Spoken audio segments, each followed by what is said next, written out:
So, looks like we're back, but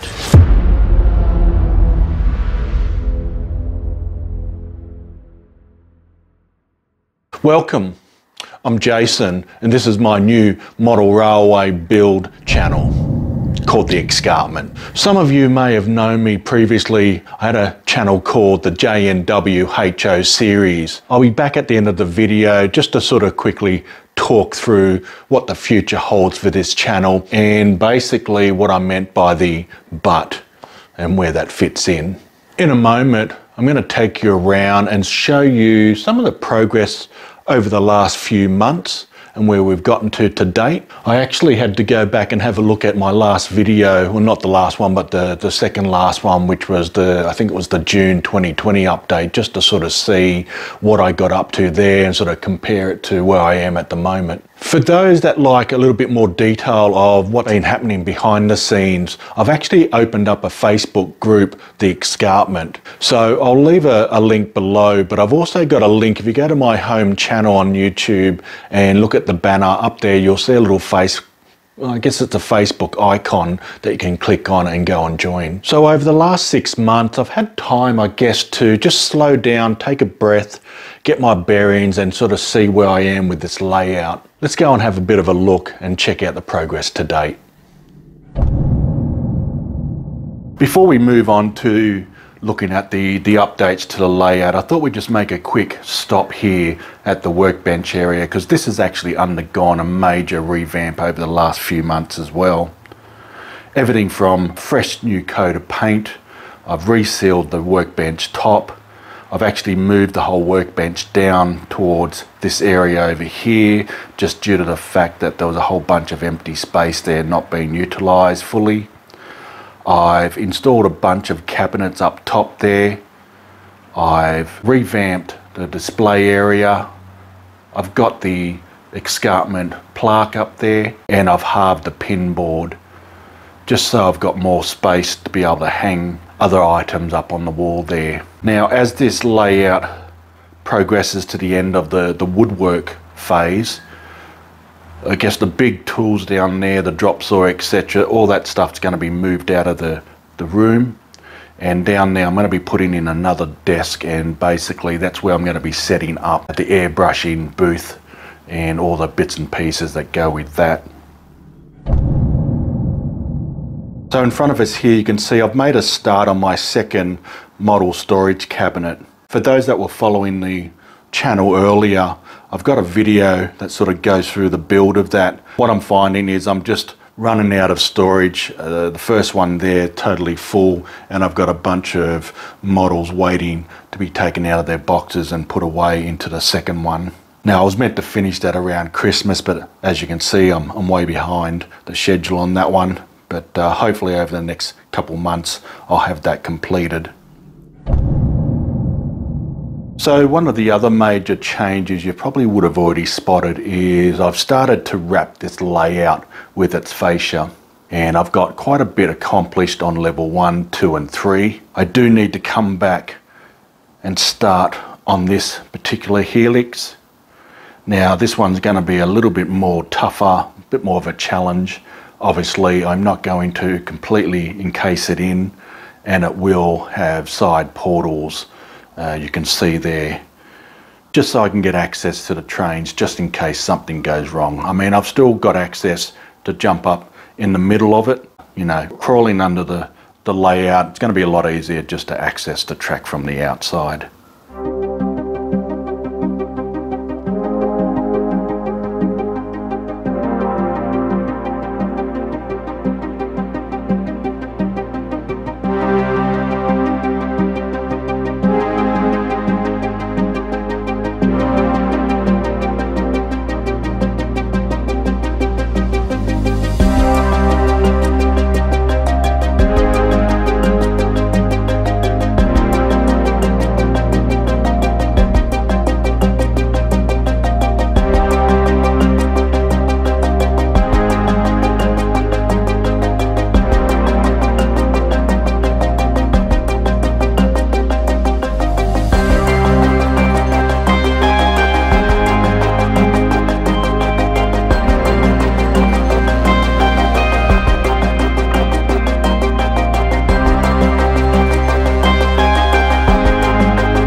that area over there that you can see with the gap, that's going to be where the bridge will be.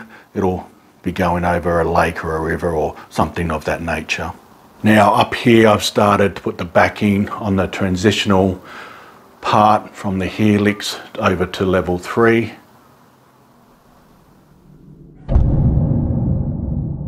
So you can see I've put the backboards on this floating helix.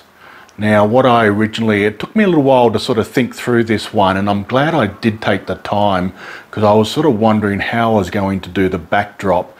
Now as an example, if I just pan over here to the first helix, you can sort of see when I put the structure in, I was just going to put these flat boards in. You can see they're painted there, and then I was going to somehow attach the scenery next to the rails to the backboards. But now that I've sort of thought and had time to have a good think about it, I've come up with this method. And what I've sort of done is I've got these blocks you can see that are attached to the supports of the helix, and you can see through there. So what I've done on every support around this helix, I've screwed in one of these blocks. I think they're about 100 millimeters long. I think I made it just to give me enough room to have the bushland behind the tracks. And then basically what I'm using is 3mm MDF board, and I'm using that for these backdrops and also the fascia. And then what I've done, now what I can advise when you're sort of doing this, the screws to use are these big flathead washer type screws. Don't use the countersunk ones or the ones with the small heads. The bigger the better, because you want more of a grip for it to push the board back onto those block supports. And so I've sort of done that all the way around. I think I've used 2 screws per block. And then probably see I've got a couple of joins, because obviously the circumference of this area is longer than these MDF boards that I buy. So I had to have a couple of joins, and I was a little bit worried because for me, for those that know me a little bit well, this OCD thing, if it's not looking very tidy, I sort of have a bit of a meltdown. And I don't mean I'm having a tantrum on the floor, kicking and screaming. I'm just, in my mind, it's racing, and it doesn't slow down until it's fixed. So basically what I've sort of done at those areas is I've taken another piece of wood, used Gorilla Glue, and then once I've screwed those together and they're sort of been lined up, I then clamp those pieces of wood up the top just to align the tops with the bottoms, because obviously, bending these boards, you've got a bit of flex up top that's different from the bottom. But anyway, that's straighten it up. Where that paint is there on the block, that is where one of the joins are. You can sort of see there, it's come up quite well. Now over here, where I've got the next paint patch on that block, that is where another join is, and you can see there it's come up very, very well. Now I can report I'm actually going to use this same method over on that helix as well. While I was over in this area putting this fascia on, I sort of come across this product, this Speedmeter 1, I think they're called. And I think they come in ones, as in, 1 unit, and then you can have 2 or up to 4. So I brought this unit that has 1, and what it does is measure the train speed, obviously in the scale that you're doing. And then you've got a couple of, sensors, and depending on how you space them, and there's certain spacings you have to comply with to get accurate readings, of course, and the longer the gap in between those spaces, the more accurate it is. So I decided to install one. Now I've sort of put the face plate on, and I've done some labels for it. Obviously over here we're running kilometers per hour. It's just telling me this one's going to be measuring the downline speed. So basically it will be on the front track. I've still got to install the sensors, but basically once I do, I'll be able to read accurate speeds, but also it should help with, another method to speed match locos as well. So when I look back on the last video of 2020 for June, I noticed the level 3 branch line wasn't in, and I might have just been starting it. So you can see there it's sort of been completed. Now the track work for level 2 and 3 on these branch lines haven't been planned as yet, but I can report up on level 3 I'm going to put in a terminus passenger station. There'll be a bit of a coach yard up there and a couple of minor industries just to service. Now down on level 2 there, this area is going to be all about the locos. So there's going to be a loco depot, a bit of a yard. Also, there will be some other minor industries, some maintenance stuff, etc., etc. So what's the future of this channel?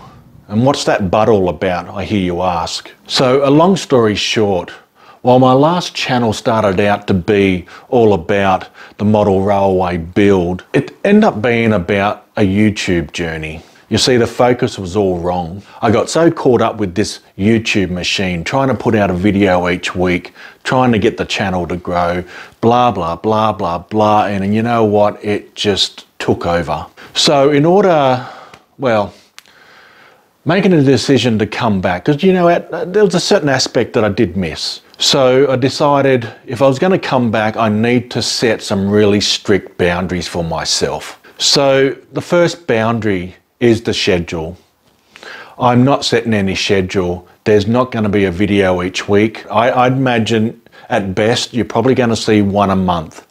Now that's going to give me time to actually have some real content for you, keep this channel authentic and just keep it real. So the other thing too with this channel is, look, if you're easily offended, this is not the channel for you. You see, some of my jokes can go a little bit too far. Also, the rating is probably going to be a little bit higher than PG. You see, you're going to get everything. So, you know, if I do drop the F-bomb, I'm not going to edit it out. I'm not going to bleep it. I'm not going to do this. I'm not going to do that. It's just, it's going to be there. It's going to be real. It's going to be raw and pretty much uncut. As far as the language, whatever, I mean, not every second word's going to be the F-bomb or anything like that.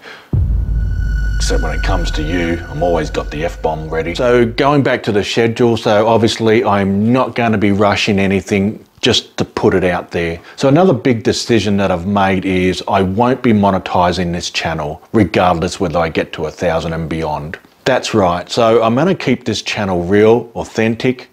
So basically no ads, it's just all about the content, what I'm doing here, what I'm building, what I'm putting together, and that is it. Now I was going to say no bells and whistles, but you know what, my video is always going to have something in it that's going to be a little bit unique, let's say. The last thing is I'm going to keep this channel very, very, very simple. So I've decided to keep my assistant.